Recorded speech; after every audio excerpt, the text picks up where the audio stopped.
In a world where legends rise and fall with every punch, where the roar of the crowd fades, but the stories live on.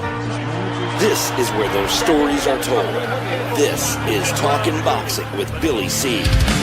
From the blood, the sweat, and the glory, to the controversies, comebacks, and knockouts, we go behind the ring, no fluff, no hype, and definitely no BS.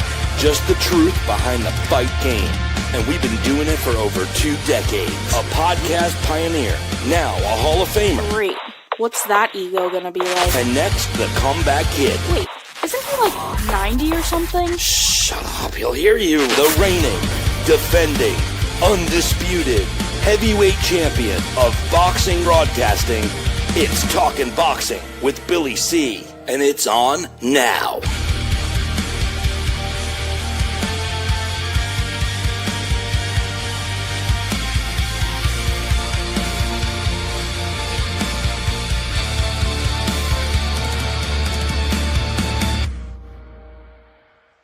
And we're coming to you live from the Billy C Studios in Lake George, New York. I'm Bill Calogero, and it's time for the Billy C Show. Good morning, good day, good evening, whenever you're watching, whenever you're listening. I hope you're doing okay today. Today's show is being brought to us in part by, you guessed it, my book, Tom Molyneux, From Bondage to Baddest Man on the Planet, is available right now where all good books are sold. You can get yourself a copy of this book right now while you're watching or listening to this very show. Just visit Amazon, or hey, just check out our website, billycboxing.com, and you can order it directly from there as well. And today's show is being brought to us in part by Classic Boats.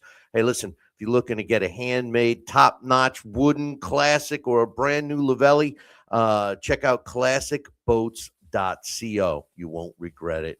Hey, we got a busy show for you today. I'm going to be talking, I'm going to be giving you my thoughts on the official announcement of Oleksandr Usyk and his next fight, which is, it's kind of comical. I got to update you on a couple of lawsuits that have taken place.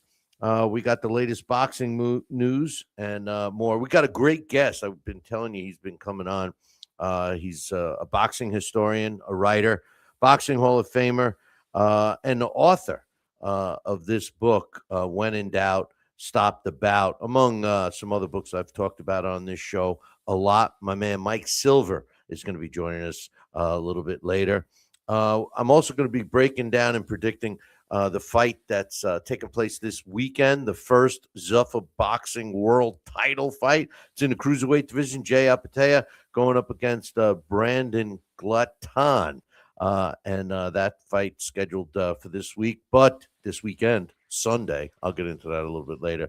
But first, I got some fight results to talk about in a really good fight. If you missed it, you should really check it out. Because it was a unification fight, and it featured 2 super featherweight champions, Emmanuel Navarrete, and he took on Sugar Nunez, Eduardo Nunez, and it was a good fight. You know, I mean, here's the thing. You know, Nunez is no slouch. He's a little power-packed fighter. But he was taking on Navarrete, who's, in my opinion, and I broke down the fight, and I actually picked Navarrete. It was a tough pick, but as it turned out, it wasn't that tough of a fight for Navarrete. I will tell you this. I thought Nunez did hurt him a couple of times with the body attack.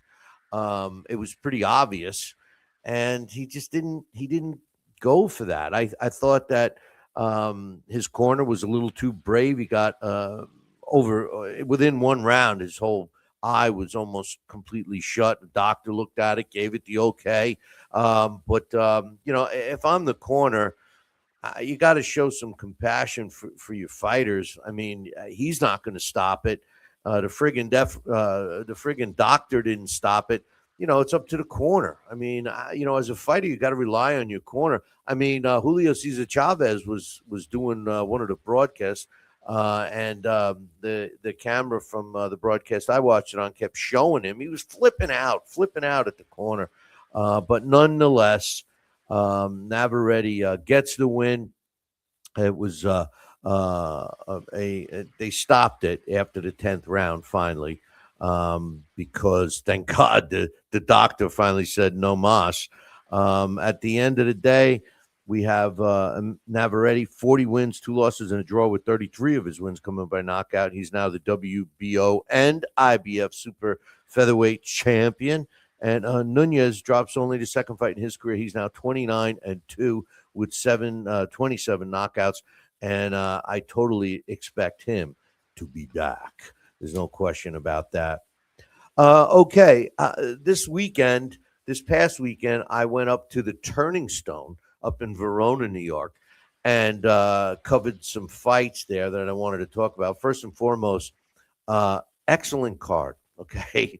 I got to be honest. First of all, I go to all the Turning Stone events because really there's, in my opinion, there's no place like watching a fight at the Turning Stone Casino, because of its size. You know, no matter where you sit, you got a great seat, and the crowd is always vocal, which is good. And plus the casino and the food and all that stuff. So you can understand why I go there. But the truth of the matter is when I was dissecting this card, and I even picked it here, I thought the co-main event and the main event weren't going to be competitive fights at all.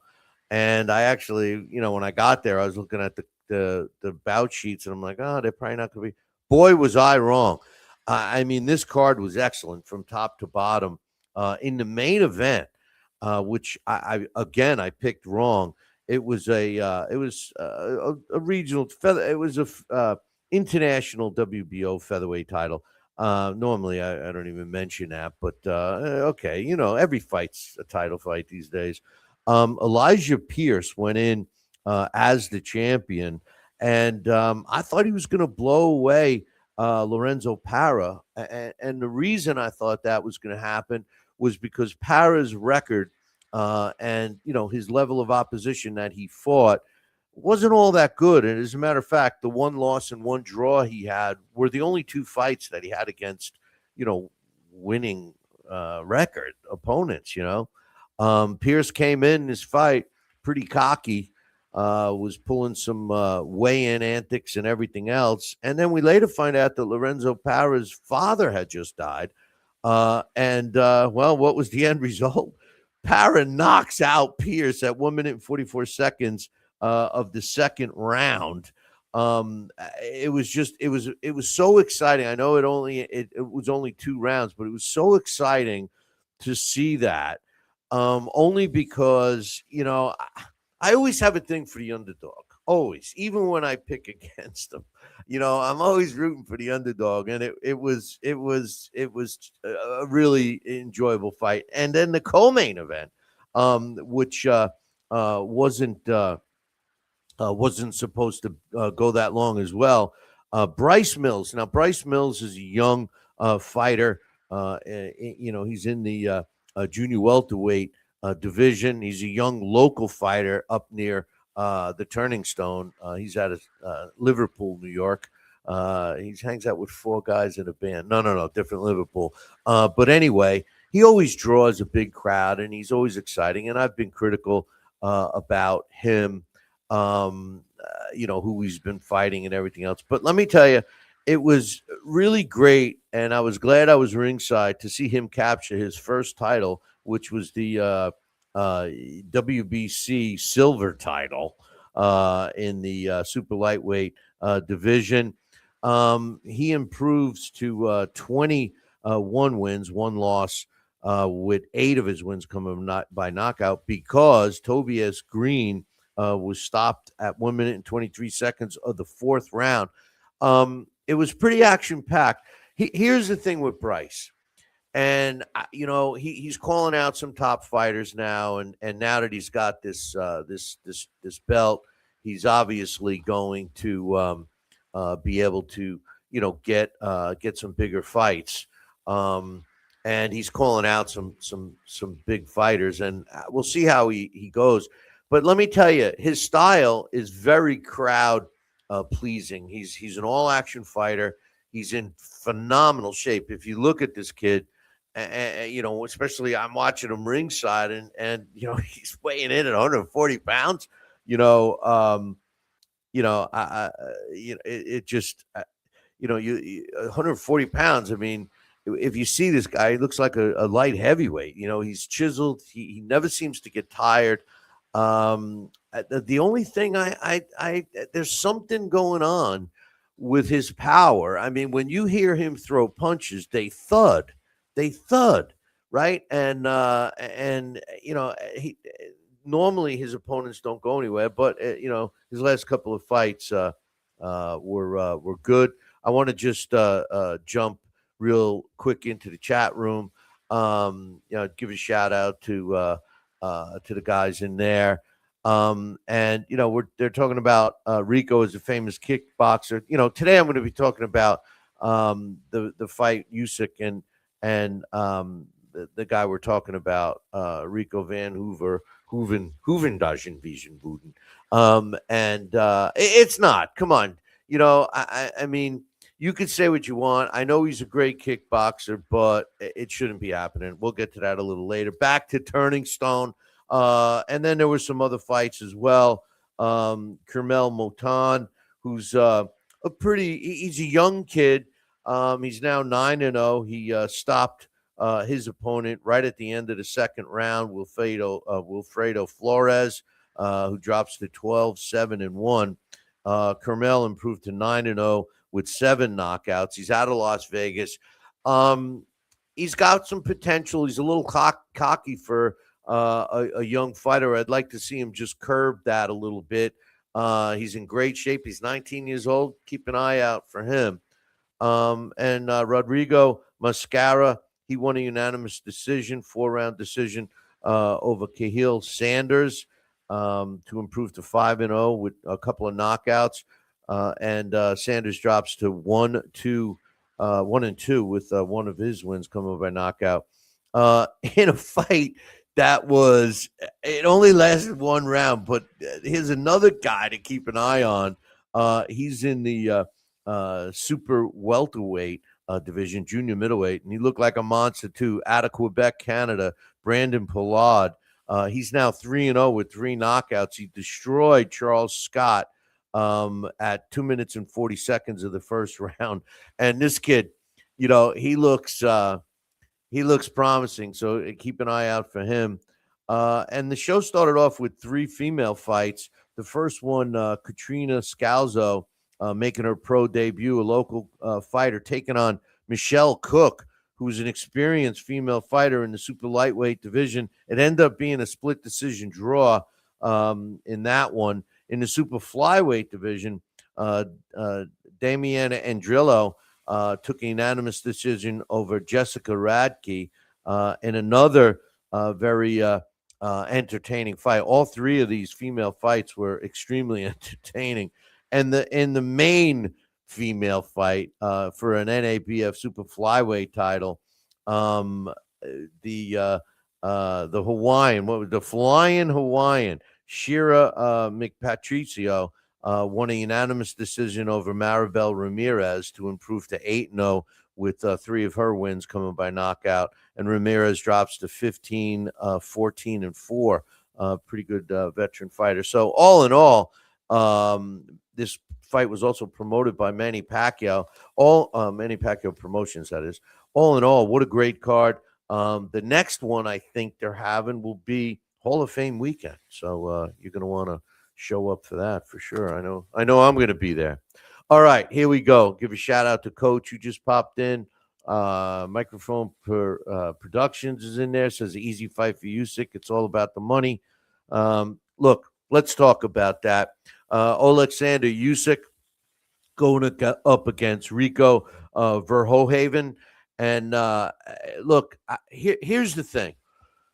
I'm not happy with the fight at all. Okay. I don't think it should be taking place, number one.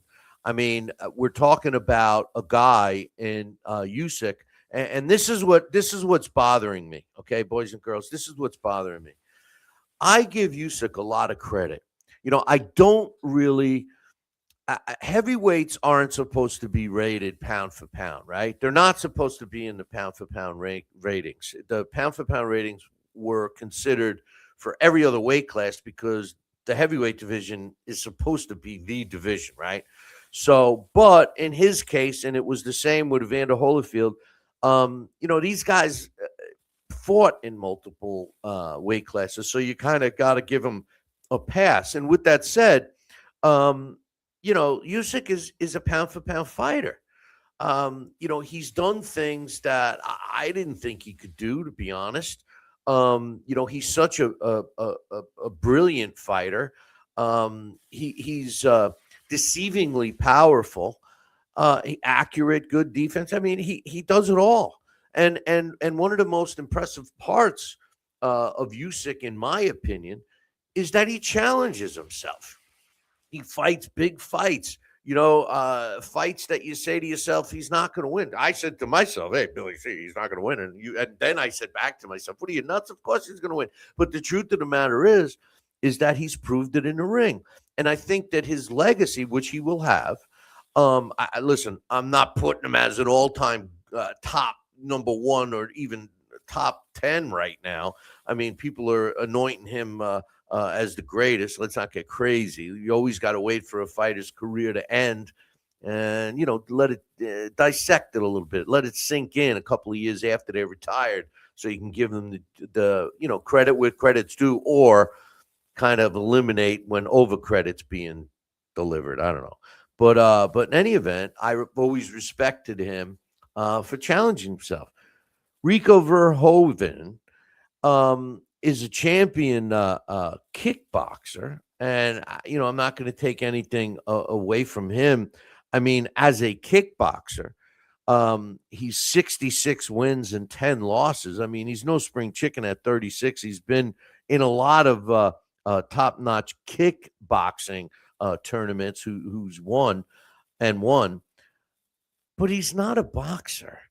All right. And Usyk has so many other options right now. Look, I was critical when the rumor was that he was going to fight Deontay Wilder.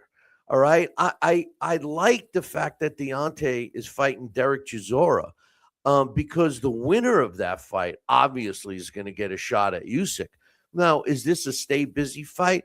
Is Usyk just deciding, well, let me get the winner of the Chisora Wilder fight for another easy win because he beats either one of those two. In the meantime, let me get a stay busy fight. Well, you know what? There's other fights too. Tyson Fury is trying to hunt him down for another fight. But the guy that I think that should be fighting him, and he should be fighting him now because Usyk is only going to fight 2 more times, that's KBL. KBL deserves to fight. This guy, in my opinion, is, aside from Usyk, is the next best heavyweight out there. And, it's, to me, Usyk is blatantly ducking him. And I really don't think that this fight, first of all, the WBC approved it. That's even worse. My question is to you, what do you think? What do you think of this fight? Are you okay with it? Are we giving Usyk a pass? I hear people, I see posts on social media, oh, it's just a money grab. You got to give him credit. What are you talking about? You don't think he's been making money? Yeah, it's a money grab. The point is when people and your own team are anointing you as one of the all-time greats already, when your career's not even over, and then your next fight is against a kickboxer. I mean, that's almost as bad as, let's say, Mayweather fighting a 60-year-old Mike. Oh, wait a minute, that is happening, isn't it? Oh, okay. But anyway, I'm against the fight, and I think that Usyk is ripping the fans off. I really do.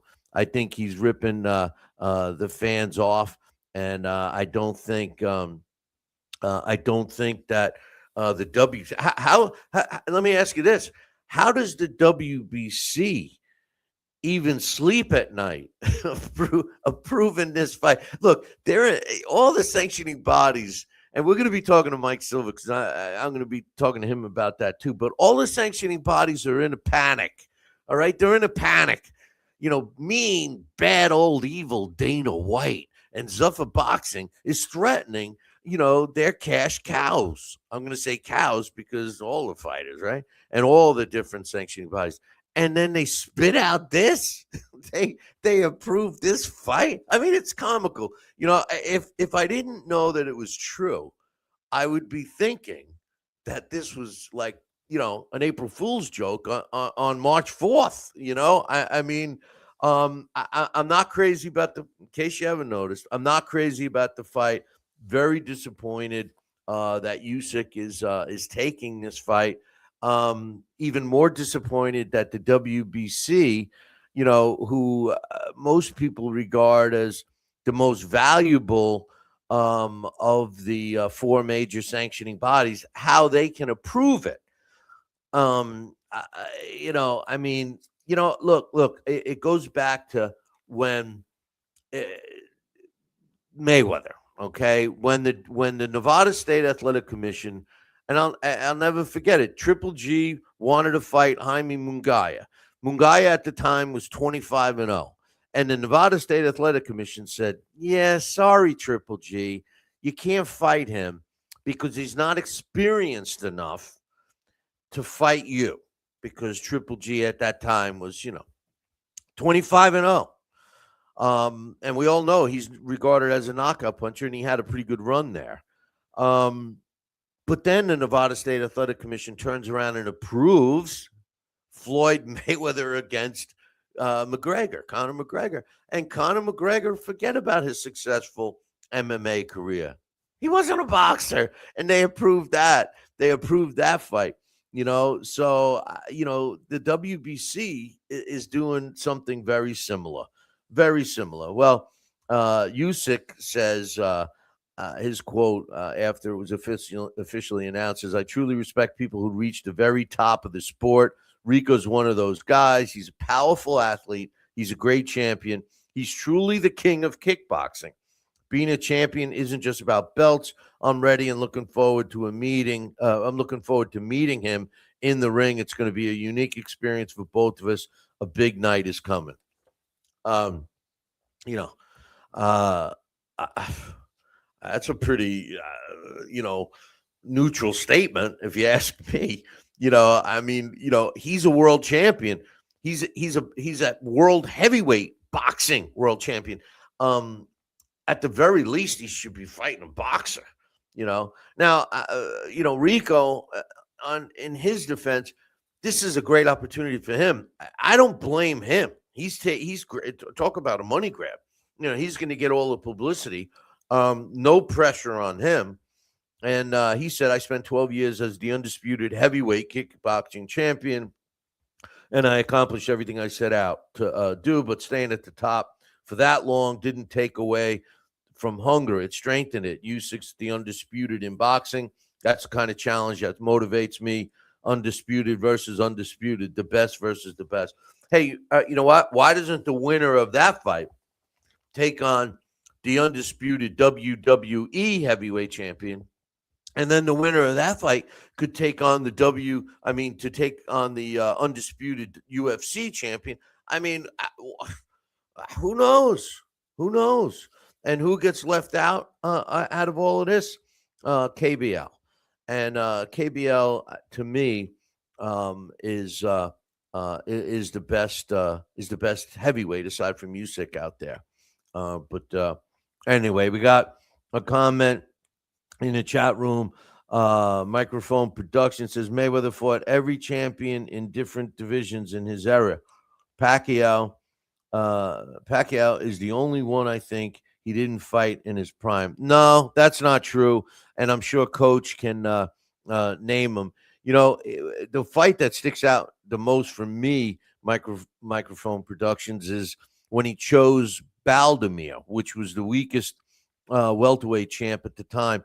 After he turned into Money Mayweather, he became, very cherry-picking, cautious fighter. Prior to that, when he was with Top Rank, he was in some exciting fights. The funny thing is you think of, fighters that were exciting and immediately fights pop in your head. I mean, you mentioned Tommy Hearns or Marvin Hagler, and their fight pops in my head. You mentioned Roberto Duran. I think the Kenny Buchanan fight pops in my head first, but I mean, there's so many. You mentioned Floyd Mayweather, and you're like, what exciting fight. Yeah, I'll get back to you on that. But in any event, hey, remember when Conor Benn, he was being criticized, um, you know, for signing with Zuffa Boxing, uh, and he kind of felt bad. Matchroom comes out later and says that he turned down all these title fights and all of this. Um, you know, it's been reported that Conor Benn signed a one-fight deal with Zuffa Boxing, one fight, for $15 million. Now, at the end of the day, we talk about the belts, and you hear, some people involved in the sport that are telling you how good the belts are for the sport, and that they can get fighters more money, et cetera, et cetera. Gives more fighters the opportunity to be a champ. But what's happening is that there's so many titles, and it's diluted so bad that it's becoming a money thing. So fighters are willing to fight tougher fights for more money, right? Otherwise, if they're fighting for a belt, they want to cherry pick. And it's been accepted by a lot of fans. I think the Zuffa Boxing is going to change that, and I think the Conor Benn signing is indicative of that. Conor Benn, and I happen to like Eddie Hearn and Matchroom. I know that there's some feuding going on. But I like Eddie Hearn and Matchroom. I think they've done a lot for the sport. And I think this speaks volumes that Conor Benn is taking the big payday, and it was announced that he's fighting Regis Prograis, excuse me, who's a good opponent. He's a very good opponent. But I'll tell you something. I think that this fight is closer than people are going to think. He's fighting on the Tyson Fury undercard, and Prograis. I've seen him fight live twice, and he's a good fighter. He's got something to prove. People are acting like he's washed up. Ben, he's 24-1. He's hot right now because of the Eubank win. But Prograis is 30 wins and 3 losses, with 24 of his wins coming by knockout. Now, most of his success was at lighter weights, but it's going to be interesting to see how Conor Benn performs, because the word on the curb is that Matchroom was really protecting him, and with the exception of the Eubank fight, which they both made a ton of money, between 2 fights. I think it's going to show, show you that, hey, we'll fight the better fights for more money. So what's the problem? If the promoters want to actually try to compete with Zuffa, they're going to have to put on these fights. They're going to have to put on competitive fights, and they're going to have to pay the fighters accordingly. Like Dana White said last week, he was laughing, joking about it, that, these promoters aren't even putting up a fight, that, it's like stealing candy from a baby. I'm changing the analogy he used, but, the whole point is that, this is the opportunity, for promoters, the match rooms and the Golden Boys, Queensberry, all the ones fighting with them now. Now's the time for them to put on some competitive fights. If it's going to cost them more money, so be it. We got a good fight coming up with the monster David Benavidez challenging Gilberto Ramirez for his cruiserweight title. I'm really looking forward to that fight. But here's the problem. First of all, it's a PBC fight, and you know what that means, that you're going to pay for it extra.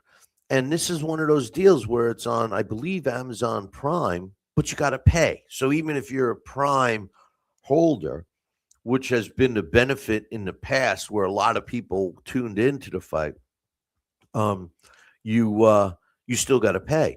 So now for somebody that doesn't have Prime, not only do they have to subscribe to that, then they got to pay. I think that's a mistake. I think the greed factor with Al Heyman and the PBC is also on display here. So when you're looking at these promoters and you see what they're doing, and you look over at Dana White's model, and you see what he's potentially doing, I agree they're not putting up much of a struggle. I mean, even the big names, they're still fighting, fights that they should be able to win. They're not competitive fights. Okay, we'll be talking about the fight that's this week, and that's my biggest hangup right now.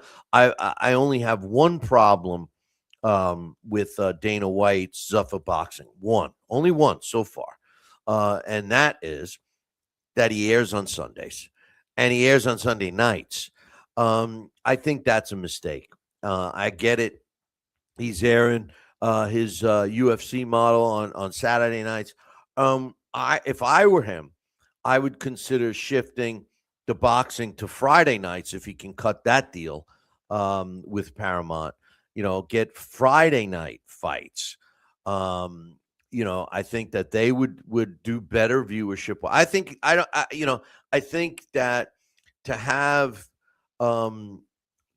it on a Sunday night, especially if you're not going to see the main event till 11, 12 o'clock at night, Sunday night, last day of the weekend, people getting ready to go to work on Monday. I don't think it's going to do well.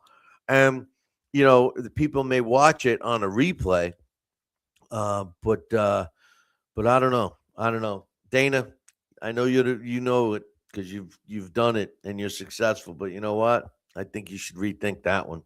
I'm sure they have all kinds of metrics to go through that and everything else. So, but it's going to be interesting to see. That's for sure.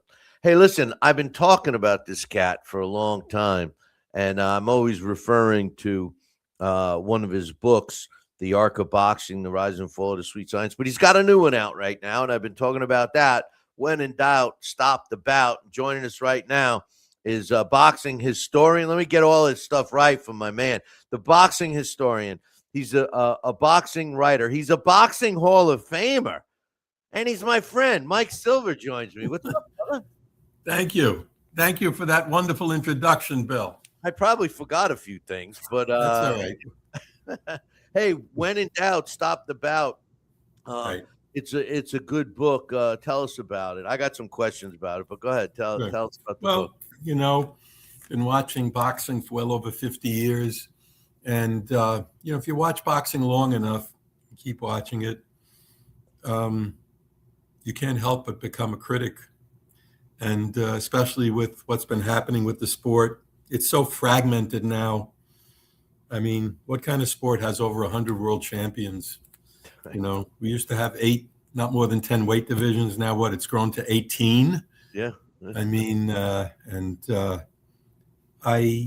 decided, and I had seen a lot of things that I didn't like. Again, when my perspective and frame of reference goes back to the late 1950s. And as a kid, I began watching boxing and took boxing lessons, actually had a few amateur fights, trained at Stillman's gym, was influenced by people, old timers who knew the sport inside out, lived the sport 24 hours. So I picked up a lot of things that, it's rare to come across it today.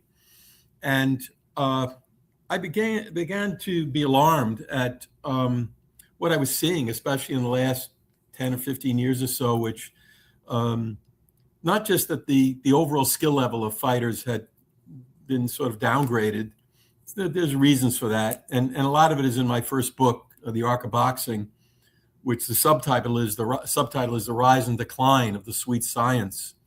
And what I began to see was a lot of boxers already fighting 12-round fights, so-called quote title fights. It could be, for the interim title, the gold title, the diamond title. I don't know. There's so many I can't even think of them. But these were 12-round fights where you had professional fighters, some of them have good amateur records, coming in and they're 8, 10, 12 fighters. So they're fighting for a so-called title, 12 rounds. And I noticed a lot of them weren't what we used to call seasoned fighters, where as the bout wore on, they were taking too much punishment. They were getting hit unnecessarily with punches they shouldn't have gotten hit with. And that was a combination of two things: their training and the fact that nobody seemed to care. The fact that a lot of the commissions were basically kowtowed to whatever the sanctioning organizations wanted. And I saw referees who seemed to me, stopping fights too late. And this all was building up in my mind. And I said, a lot of this is unnecessary. We know boxing is a dangerous sport. It's a sport where you hit each other in the head. You try to knock them out even. Yeah, right. And what's another word from a knockout? Concussion. Yeah. So that's the name of the game. So in that type of scenario, if you want to continue this sport, you have to be very careful, and you have to conduct it intelligently and try and mitigate the abuse, the negligence, and the incompetence, which I saw rampant within the sport, especially in the last 15 years. So what I did was I started studying some statistics just to see, back up what I thought needed to be done with statistics. So one of the first, I looked at over 137 deaths. I took 10 deaths from each decade, from the 1920s to the second decade of the 21st century. And I mixed it up. Some were preliminary fights, some were main events, so on. And there were 137 fights. I looked at all of them. I studied them. And I found out, and there's a wonderful resource called the Manuel Velasquez Boxing Death Index. I mean, it's quite a title, but he documents in incredible detail every boxing death since like 1790. And a lot of those deaths, he has details, newspaper accounts, which was very helpful to understanding what happened. But I didn't only need the newspaper accounts. I saw fights where a fighter had lost 4 of his last 5 fights, last 2 by knockouts. What was he doing in the ring? 6 weeks later, fighting in another main event. So I looked at these 137 fights. I looked at them very carefully, newspaper accounts, what happened. A number of them were available on YouTube videos. And what I found out was that over 60% of these fights, and I was being very generous where I didn't know the core, if it's just the cause was boxing. I couldn't really pinpoint an abuse. I found that 60% of those deaths were avoidable, absolutely avoidable, because there were several reasons. One, either the referee was incompetent, and that includes the ringside physicians and the commission that approved a fight and let it continue. These fights went on too long. The fighter was in obvious distress, and the fight was not being stopped. And even some of the fights went the distance after the fighter had taken, and he collapsed and died in the ring.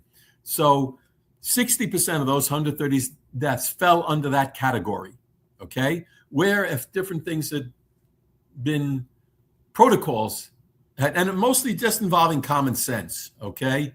What was out of those fights? I don't mean to interrupt you, Mike, but out of those fights, what was the timeline? And how many years was that many deaths? Well, again, there were 1,600 deaths from 1921. I have to look at the book for the exact number, or 16 or 1,700 boxing deaths from 1921 to when I finished the stats. That was about late 2023. So we're talking about 100 years. Okay? Right. Yeah. Well, And that's still a lot of deaths. yes, of course. Yeah. Boxing was averaging about, well, again, that took into account amateur boxing and professional boxing, but I focused just on the professional deaths. Okay. That was what I was focusing on. And again, the deaths that could have been avoided were a combination of mismatches, incompetent refereeing, abuse of the fighter. That is, he had a losing record, had been previously knocked out, and was fighting too soon. Various reasons, and other stats that I came up with was that 70% of the deaths in boxing, and this was taken. The 70% was statistics from 1980, the last 83, last 30 years, 83. Wait a minute. Okay. Almost 40 years. Yes. 40 years. The last 40 years. Because I wanted to be more, current right up to the present, but beginning in the 1980s, when supposedly, we were more concerned about injuries and so on. And I found that over 70% of the professional boxing deaths occurred after the fifth round. So I looked at as some sort of milestone in terms of danger to the boxers. And again, today we have many fighters with only 10, 12, 15 fights, fighting 12-round fights when they shouldn't be. So that was a significant stat to me. And the other was that over 60%, almost 2/3 of the ring deaths, professional ring deaths from 1983 to the present, or really also the book just came out in August, so I counted up additional tragedies right up to the middle of 2025, and I found that 2/3 of those deaths took place in the flyweight to lightweight division. Most of the deaths took place in the lighter weight divisions. Now, there's several sustained beatings. Yes. I mean, the more punches are exchanged, the fighters get hit much more often. And a lot of them also, another aspect is weight cutting. You will find more weight cutting in the lighter weights, which is a very dangerous thing to do. And I think what added to the danger of boxing is it was supposed to be a safety measure, but having the weigh-in 24 or 36 hours before the actual fight, giving the fighter a chance to rehydrate, because some of them have trouble making weight. They want to fight at a lighter weight, so they starve themselves and then rehydrate later. That's dangerous. Fighters should all be fighting as close as possible to their natural weight. That's a safety precaution. No, I agree. Actually, I have questions that some of the people in the chat room, and one of them from Coach was, what your thoughts were on same-day weigh-ins, and you basically just told us. Yes, absolutely. We should go back to I agree with that. Yeah, same-day weigh-ins. And another stat that's important is that the majority of deaths in boxing take place in the last scheduled round of the fight. Now, that could be round 4, 6, 8, 10, or 12.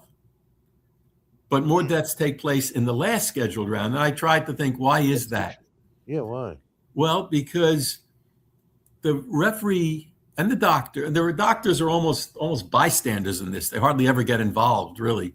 But the referees usually don't like to stop a close fight or in the last round. It's coming to a close. They want to give the fighter a chance, maybe he'll make it to the end. It's the last round. He's already he was knocked down once. He's trying, he's holding on. Let him last until and also the fighters are told, in the corners, they're told, this is it. It's the last round. Give it everything you've got. Go out there, no matter what kind of condition the fighter is in. So, they throw caution to the winds, and that combination creates a situation where a third of all the deaths, 1/3, take place in the last scheduled round of a fight. So I try to put all these stats together, and I said, okay, we can never it's impossible. You can't make boxing completely safe. It's impossible unless you eliminate punches to the head, and that ends the sport. Okay, forget it. Yeah, right. So I thought, okay, one of the first things I focused was that 5-round distance, where most of the fighters suffered injuries, fatal injuries after the 5th round. And I said, the way to adjust the current situation where many of these inexperienced fighters are fighting even 8-round fights they shouldn't be in, at 10, 12, certainly not, that no fight should go beyond 5 rounds. 2 things. 1, the fighter has to accumulate a minimum of 50 rounds of boxing before he's allowed to go beyond the 5th round. I should have shut off the ringer here. Hold on, I'm sorry. That sounded like mine. I was like, where's my phone? What is this? There you go. Well, okay. So I know in the book you talked a lot about the shorter fights, being an idea. My question about that is another thing that you've mentioned about fighters just simply not being as good and being rushed into these longer fights. The style of fights, the style of fighters today, Mike, has changed. They fight very cautiously for longer periods of time.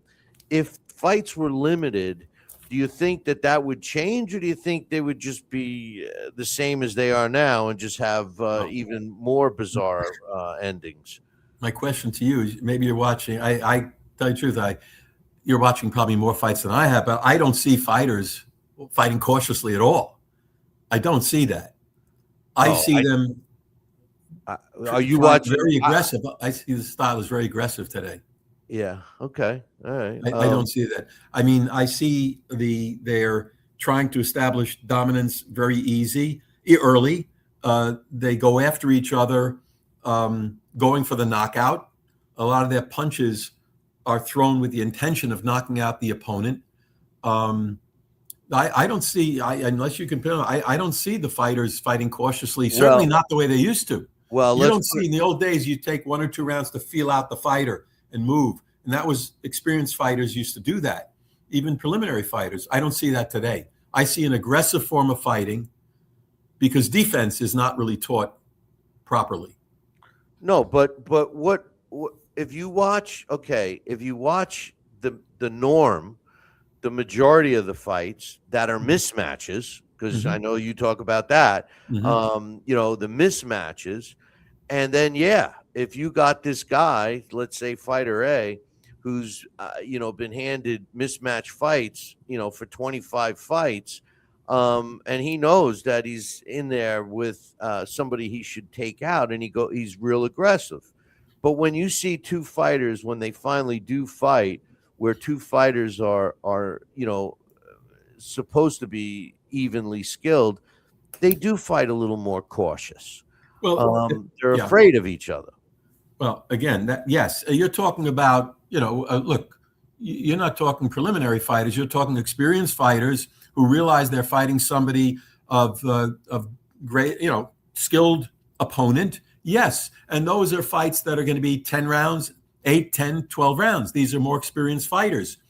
And when I say 5-round fights, I'm talking about fighters who are not ready yet to go into the 10 or 12 round fights. But didn't you say that you thought that you even reference, years ago, world title fights were 10-round fights, and you thought that would work today. So I could see having 5-round fights for young fighters, and then you limiting it. A lot of people, the argument's always been bring back the 15-rounder, and you're against that. You feel it should be less, right? Of course, the fight should be scheduled today, the way boxing is today. I'm trying to adjust the sport to keep the drama, but make it safer, to mitigate some of the danger, okay? And no fight all title fights should be never more than 10 rounds. And we have the history of that. In my book, at one point, people don't know this, but in California, 10 round was the limit for title fights for 40 years until the 1940s. In Illinois, that's why the Dempsey-Tunney fights were 10 rounds, because in Philadelphia and Illinois, the limit for fights were 10 rounds. Henry Armstrong fought in 4 or 5 world title fights, limited to 10 rounds. The audience didn't complain, okay? I've seen miserably dull fights for 12 and 15 rounds, and I've seen very exciting fights for 4, 6, and 10 rounds. It doesn't matter. It depends on the fight. Yep. So, if people are serious about making the sport safer and not taking away the drama, then you have to eliminate the 12-round fights. And, if fighters know that they have 10 rounds to make their statement, they'll do it. They adjust the strategy and the style. I don't see anything wrong with it. It won't kill the sport. It didn't kill the sport in California or Illinois or Pennsylvania. No, it could force the action. Exactly. When fights are, when fighters are trying to win, they only have 4 or 5 rounds to establish, the win. Yes, the pace will be picked up. No question about it. Yeah, and I know a lot of this has to do the safety aspects that you've touched on in the book has a lot to do with the lack of, really, for no other word to say it, and I don't mean this disrespectful to the fighters, but a lack of talent because of the lack of teachers. So a lot of these guys, they got rah-rah men in their corner, and the product, we see it. We see it. Do you think that it was, if today's rules, because that's a spiked question, but if today's rules applied in the 40s and 50s, do you think it would have been a safer sport? What are today's rules? How do you describe today's rules? No, I mean, like with, stopping fights in terms of, on cuts or really making them, they used to let them continue no matter what, the cautiousness, even though you're critical of that today, it was way worse years ago. Oh, it's much worse. Oh, absolutely. But those fighters were better. My point is, if they had the safety nets they have today, suspended after a knockout or a bad loss, the way the commissions are, they never did that back in the day. No, you had fighters who were carried out on stretchers, exactly, and come back 6 weeks later to fight. They didn't know enough about brain injury, and they knew that there was a danger there, but they didn't know the extent of it. I mean, you see fights from the 30s, 40s. You can't believe that they're letting these fights go on. You can't believe that the fighter wasn't killed. If they, fights are not stopped, and fights are generally not stopped as quick as they should be today. They would have been let gone even further in back in the day. Right. But when you say with the rules of today, I mean, yes, lives would have been saved, no question. That certain fighters would not have been allowed to fight, certainly if they were carried out of the ring on a stretcher. Okay. But my point was yeah. I thought it would be safer because the fighters were better. They knew how to dodge a punch. They know how to. That's the only reason that even more fighters didn't die back then, because they knew how to stall, how to defend themselves. And that's why I say the fighters that died in way back when, that was also, most of them died because of abuse.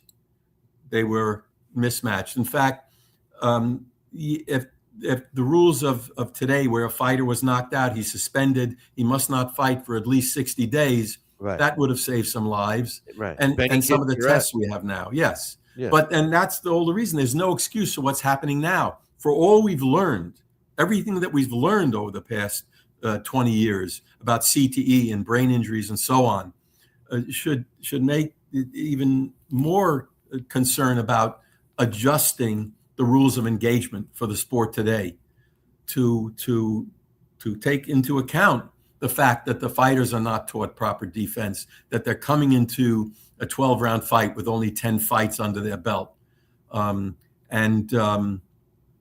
It's, you know, it's a situation that can be changed if there's the will. Mike, you had a. But by the way, I just want to add, you say that, today we know much more. Last August, for the first time in boxing's modern history, first time since 1892, two fighters on the same card, professional card, in two separate bouts died. That has never happened. That to me was an indication that there's something is wrong. That two fighters on this, and the film that's taken off YouTube, but the films of both fights were available on YouTube. And it's just what I say in the book. All of those four fighters had less than most. I think one had 11 fights, one had 15. They all had very limited professional experience.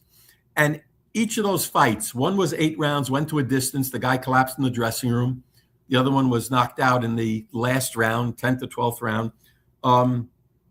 And they were wars. There was no defense. They just were slugging away at each other. And if both of those fights, under the rules that I have in the book, considering their experience, would never have been scheduled for more than 5 or 6 rounds, tops. And if that had been the case, both those fighters would have survived. Yeah, no, I agree with the lack of experience, but 100%. One interesting and point, also, where was the doctors, the people at ringside? The doctors have to take a more active role. Yeah, well, they have to act in their role. Right.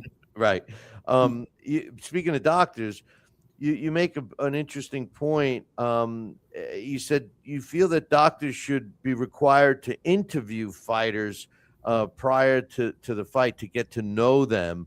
I love that because, sometimes some fighters, they can, talk about something they like and be very clear and blah, blah, blah. And you ask them those same questions. I mean, what was your basis on that? Well, that was taken from the lecture that a wonderful neuropathologist actually, when this is from years ago, after a fighter named Willie Klassen was killed in New York, they asked a world-renowned neurologist and neuropathologist, MD, to look at the fight and make suggestions of how to make the sport safer. And I have a transcript of his lecture in the book. And he's the doctor, Dr. Derby. He is the doctor that created the rule of the walk to me rule. That is, after a fighter is knocked down, the referee takes a few steps back and motions the fighter, says, walk to me. And if the fighter staggers a little or doesn't in control of his body, then the fight is stopped automatically. That is his rule. He also suggested that the referee talk to the fighter before the fight, see how he answers questions, see, what his general level of how he communicates. And if during the fight, after a tough round, the referee speaks to him and he notices that the speech pattern is not there, he can determine, having talked to the fighter in the dressing room, that this is not the way the fighter naturally talks. Because, some people a little slow, they talk slow. So he gets an idea. And, that's, again, another bit of information that can only help you make a determination as to whether to stop the fight. You feel the fighters should fight more in a calendar year. And, obviously, is one of the reasons because they'll get better? No, we're not going to get back to that situation. Fighters now fight, usually the champions and contenders maybe fight twice a year, sometimes once a year, 3 times a year. You could say, oh, that's safer. Yeah, it is safer in that respect. But if again, it doesn't take much to cause brain damage if you're getting beaten, and that can happen in just one fight. If you don't know what you're doing, or you're taking too much punishment, or the fight isn't stopped, whereas an old timer could have 3 fights in a month or over 2 months and not sustain that same amount of punishment that the other fighter is taking in just one fight. So, it's not a question so much. Yeah, but again, they aren't getting the experience. You're right. They aren't getting the experience that the old timers got, because the old timers, many of them didn't fight 10 rounds until they had like 25 or 30 fights under their belt. Right. That was a process of apprenticeship and learning. That's gone today. That's gone. So again, all I'm doing is compensating for these facts and saying, okay, this is the way the sport is. A lot of it is, the fights are very robotic slugfests. Under those circumstances, let's try and mitigate some of the danger. And yeah. No, I was going to say, one of the things I always said, I promoted in several states, New York being one of them, and the brain scan requirement, and when I was involved with this study, and one of the things I said was, fighters should be required to get a brain scan before they're issued a boxing license, so that the doctors have a scan of their brain on record that they could always scan and use as a comparison. Because let's face it, a fighter gets a head scan. Some states don't require it, so he gets a scan after a knockout or a severe beating, and they're looking at a scan, and they would say within tolerance, But if this guy had a different type of scan that they could compare it, they could see if there was any damage or beginning to have damage. And the argument that I was always met with was the cost. Who pays for it? The fighter can't afford it. He's turning pro. And I always said, well, if a promoter signs a kid for 5-6 fights, he should lay out the money. What's your thoughts? It's not the cost. It's really not the cost. And also, what you're saying is, it sounds very good. Yeah, they should get a baseline CT scan. That's baseline. my point, yeah. But it doesn't matter, because the damage that the fighter will eventually show years later will not show up on a CAT scan even 5 years into his career. Then it may not even show up when he retires. The CAT scan won't. It's not going to show it. I'll give you an example. Tex Cobb, Sports Illustrated did an article on boxing safety years ago in the early 80s, and they CAT scanned Cobb's brain. And at the time, he was still an active fighter. I think he had already had the fight against Holmes, which he took a terrible. Every fight he was in, he took a lot of punches. Yeah, he did. And they did a CAT scan of Jerry Quarry's brain, who had been just retired, maybe a year before, had a terrible, last few years, took a lot of damage, and Ali's brain. And the follow CAT scan showed obvious brain damage in Quarry's brain and Muhammad Ali. That's it's a part of the inner brain that separates a bit because of dying brain cells. So there's a space there. I forgot the medical term, what it's called, but it takes time for some reason, not sure why, for the damage to show up. And there are better tools now. We've come up with better tools than the CAT scan. You do need a baseline CAT scan. Yes, I agree with that. But there are other psychological and verbal testing done that can determine if the fighter is beginning to deteriorate while he is active. This doesn't involve the CAT scan. I mentioned it in the book. These are psychoneuro tests that are non-invasive, that don't involve x-rays or even MRIs. Involve certain tests that the fighter takes, which are actually more accurate. And this is what should be done. And again, the commissions, they're very slow to do this. They say, well, let's have the CAT scan is important because later on you can see. In other words, in the middle of Ali's career, he probably a CAT scan, after the first Frazier fight wouldn't show anything, but 12 years later it's going to show. Right. So there are other tests that can be done that are actually more accurate, and they don't involve CAT scan. My man in the chat. And they're cheap, by the way. They're not expensive.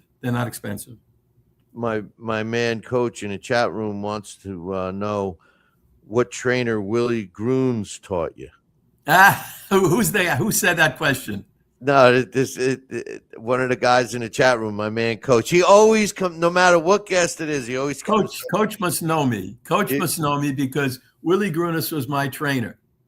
Willie Grunis was an old school boxing trainer. He was an amateur fighter in the 20s. He turned pro in the 20s, and unfortunately, just before he was about to turn pro, he was in a car accident. He injured one eye, lost the sight in one eye, couldn't turn pro. But he had a very astute boxing mind, and he knew boxing as an art. His first major fighter was Maxie Shapiro, who went through 40 straight victories in a row, and he had Georgie Kochan. He had other fighters that were names in the late 40s. He had Jimmy Dupree. He trained Jimmy Dupree, and so Willie was a perfection. He taught me and about the art of boxing, and he was a perfectionist, and so yes, he had a very great impression on me. And he wasn't the guy that, he didn't have the personality of an Angelo Dundee or Ray Arcel. So, he wasn't the guy that was out there, very popular and good PR. He did his own thing. He was his own person, but he was he had a fantastic amount of knowledge about boxing. And there were other trainers like that nobody ever heard of. Yeah. We don't have them anymore. That's the problem. No, we don't. There are a few around that know their business, but you can count them on the fingers of one hand. Right. And the problem is, as Ray Arcel used to say, the gymnasiums, which were everywhere, were like universities, because you could pick up so much information from other trainers. It was passed on, and even from the great fighters. You just watch them, the moves they made. Who can you learn from today? Very few. And so. Yeah, I mean, that's another thing. We don't have the trainers we used to have. It all starts with the training. No, I know. Well, it's not a trade. Boxing used to be a trade. It's not anymore, No, it's more like a circus. Yeah. It's becoming that. Hey, listen, the last time we talked on the phone, we started getting crazy about Dana White stuff for boxing. And I gotta tell you, Mike, what was that, a couple months ago, right? I got to tell you, I like what I'm seeing. I think it's going to be good for the sport, because you're going to see these guys. They're going to all jump ship, and as long as they get compensated, we'll see those entertaining fights against guys that are competitive with each other. What's your thoughts on what's been going on, since we talked? Well, of course, it's hard to be optimistic when it comes to this sport, because the resume of boxing is not great. If you look, every time we think, things are going to change, then along comes Don King, and along comes Suleiman, and all these crazy organizations with the belts, and all the franchise champion, the interim champion. We can't keep track of it.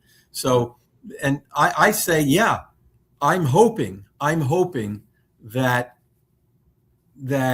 it will be a positive move for boxing. Right now, anything. I mean, right now, boxing is so fragmented that, and people are talking about a Manny Pacquiao-Floyd Mayweather fight. They're both about 50 years old. I mean, where have we gone to? Yeah, but it's even worse than that. It's Mayweather Tyson. It's Tyson and Jake Paul and Joshua. Yeah, but now Usyk, a world champion, supposed to be a great fighter. He's taking on some kickboxer. It reminds me of the stunt Ali used to do back in the day after he was done fighting. Well, it always has been about the money. It always will be about the money. And if there's money to be made, maybe the fight that Ali had against the wrestler, which was a co-feature, I think I saw when Chuck Wepner battled Andre the Giant. I mean, they had fights, but they didn't attract the same attention, because I think it was a different boxing culture back then. Well, I'll put it in perspective. All these things we're talking about and laughing about, the guys got paid a lot of money, but the last scene that has always made an impact, the last scene in Requiem of a Heavyweight, where Anthony Quinn is being forced to be the the wrestler dancing around in an Indian headset. It puts it in perspective. But anyway, where can they get the book, brother? Anywhere? Well, okay, the book, When in Doubt, Stop the Bout, which I wanted a title which would say every. It does. When in Doubt, Stop the Bout. And the subtitle is A Revolutionary Approach to Boxing Safety and Reform. And wait a minute. There's another little thing. Tell us about the picture on the book, the cover. Tell me how you got that picture. Yeah. Well, when I was 16 years old and Willie was training me, and I was and he had a fighter on the undercard at St. Nick's Arena. Imagine that, St. Nick's Arena. And he was fighting in a 6-rounder, and I had recently purchased a new camera, and I went to the fight to see his fighter, and I said, I'll take some pictures, try out this new camera. And so I started taking photos, and I didn't know what I was doing. I'm not a great photographer. In fact, some of those pictures were a double exposure when after I developed the pictures, there was this one shot which I took almost by accident. I was sitting ringside, and just at the moment, a referee, a former great middleweight contender named Harry Ebbets, he was the referee. He stopped the fight and he threw up his hands, stepped in between the fighters. A classic scene of a referee stopping a fight. And when I developed, I said, "Oh, what a great picture! This is the exact moment this referee is stopping the fight." The fighter was standing, and I put it in an album I have. And I said, I'm not getting rid of this picture. This is a hell of a picture. And then, 3 years ago, when I decided to write this book and started the research, I remember the photo, and I hadn't come up with a title yet. And when I came up with the title, I said, "Oh my gosh, I took the perfect photo for the cover of this book." I couldn't believe it. So right away I thought, okay, definitely I had to write this book. And that photo, which is, I mentioned it, I write about it in the beginning of the book. It's the perfect photo for the book. So, and the artist said, "Mike, I can't," where the actual part where he's putting up his hands, he says, "If you open up the book, it's you see the whole scene there. So hold up the back of the book, if you may, just to show the picture, if they can see it." Yeah, that's the referee stepping in between. The picture is inside the book too. Yeah. And all my pictures in every book I write are chosen very carefully. I think you'll also enjoy about the 30 pictures in the book. I don't want to bend it, but there's the whole photo from your view, from the chair. The book is available on Amazon, and I would say to anybody, just before you pass judgment on the book, before you say you can't shorten the rounds, you can't do the standing 8 count, you can't, No, wait a minute. Yeah, but they have to understand Mike Silver, because you explain all the reasons why it can. Right. And I figure like I'm in front of a jury. And I'm saying I got to convince people of what I'm saying. I started agreeing with you when I read the book, and I was saying to myself, because we talked about it before I read the book, and I'm like, "Oh, come on, Mike, come on," Honestly, I know. I was. That's the reaction. After I read it, I was like, he makes some good points. Yeah, it's like I got Russell Peltz mentioned. I put his comment on my Facebook. It's on the Facebook page or the book Amazon page for the book, where he said that he wasn't aware of the 4-round rule in California, which was for like 15 years, and the 6-round rule in Philadelphia and other cities. Philadelphia just had local commissions, city commissions. But he said, so again, every point I make in the book, I give the pros and the cons. Yep. And this is not an all or nothing proposition I've written here. If just 2 or 3 of the 15 suggestions I make in the book to make the sport less dangerous, if only 2 or 3 of those suggestions are adopted, I believe the sport would become much safer, and it would lose none of its drama and the excitement that brings us to this sport. But we don't want people to be injured unnecessarily. I think some of those changes would actually force excitement, and that's why I'm so high on the Zuffa boxing mob. Yeah, I'm hoping Zuffa Boxing does it. They have it within their power. They've got the backing, the money to do it. It's up to them. And I'm hoping that boxing will become less fragmented. There'll be better matchmaking. Only 8 divisions. They're only doing 8 divisions. Well, right? that's wonderful. They're going back to the 8 divisions. That's wonderful. That's well, all they're we need. actually getting rid of all the lower weight classes. Good. But they are adding the cruiserweight. That's fine. Yeah, That's me. fine. No, I'm with you. I'm with you. I'm fine with the cruiserweight. You can have up to 10, even 11 divisions if you want, but not more than that. That's it. And you have to have same-day weigh-ins. You must have same-day weigh-ins. I like the same day because then a welterweight's walking around as a welterweight. Exactly. Mike, I appreciate you coming on, my man, and I hope you can come on again soon. Thank you for having me, Bill. I appreciate it. It's great to talk to a real dyed-in-the-wool fan. And I just, again, give the book a chance, check it out, and see what you think. I liked it. That's for sure. Okay. Thank you, buddy. Mike, I'll talk to you soon, my man. You bet. Take care. All right, take care. Bye-bye. That's Mike Silver. You hear me talking about his books all the time.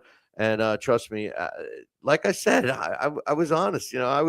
When Mike was telling me, we were talking one day before I read the book, and I'm saying to myself, I don't know, man. I was one of those guys. I'll admit, I was one of the guys that wanted the 15 rounds back. The book I wrote, the guys fought until they couldn't fight anymore.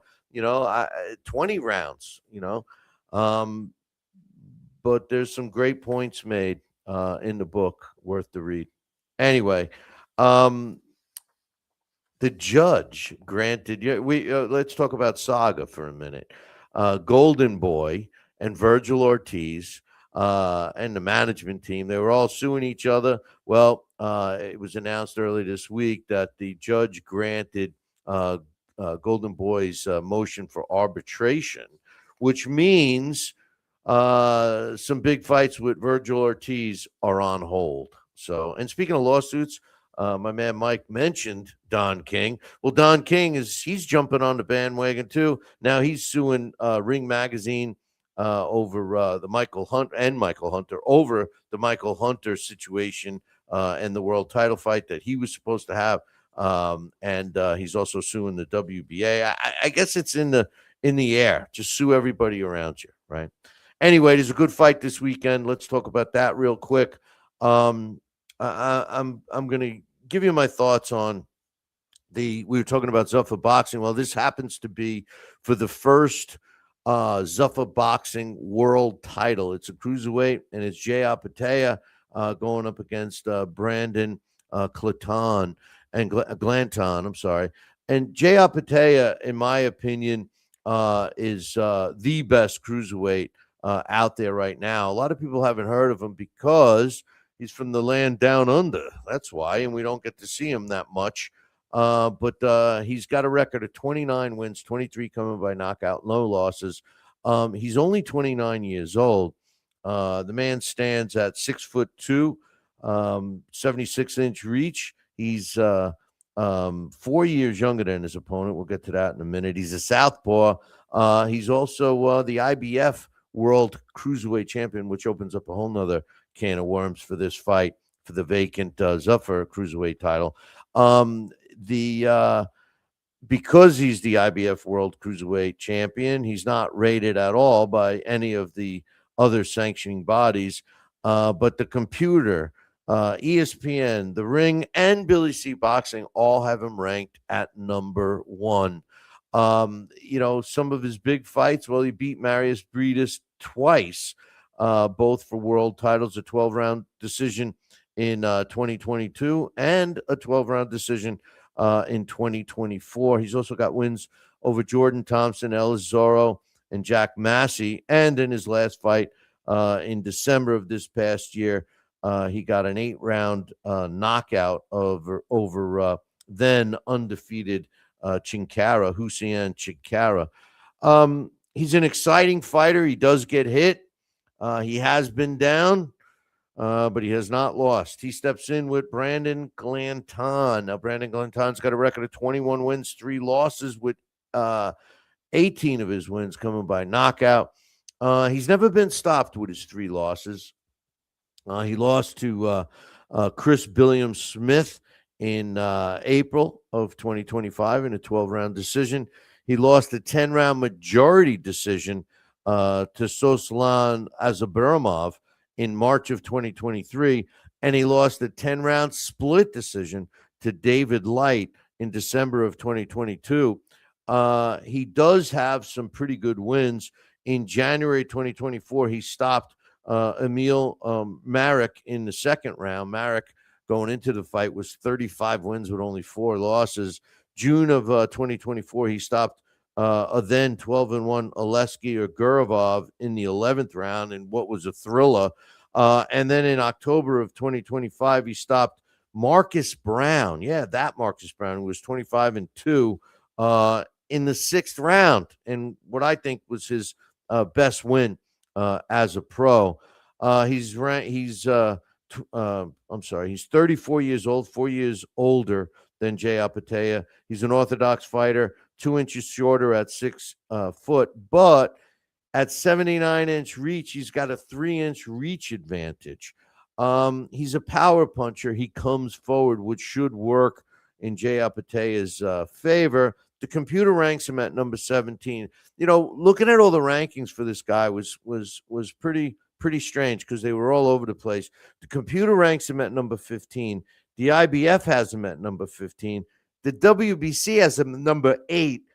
The WBO has him at number 11. He's not rated by the WBA or ESPN. However, the Ring Magazine has him ranked at number 11, and he's number 9 on the IBO's top 100 computer system.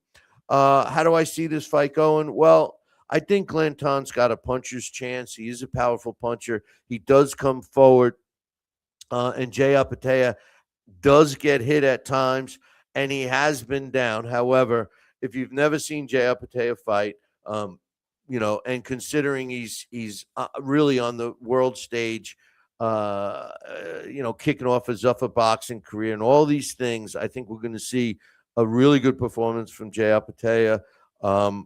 I see him winning this fight, and I think he's going to win it in dominating fashion. I'm picking Jai Opetaia to win this fight.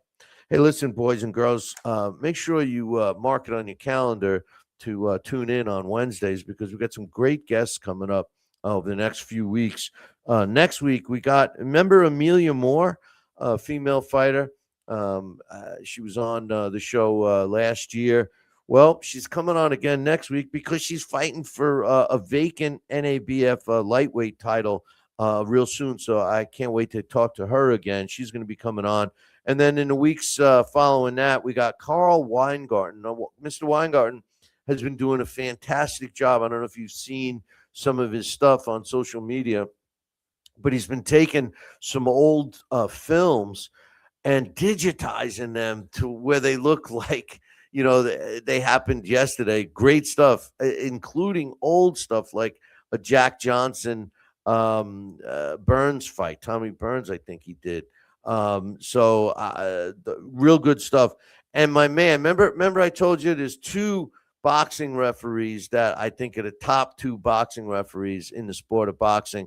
We had one of them on already, Harvey Dock, and then the other one, I talked him into coming on. My man Charlie Fitch is going to be joining us soon, and of course Bob Newman from Fight News.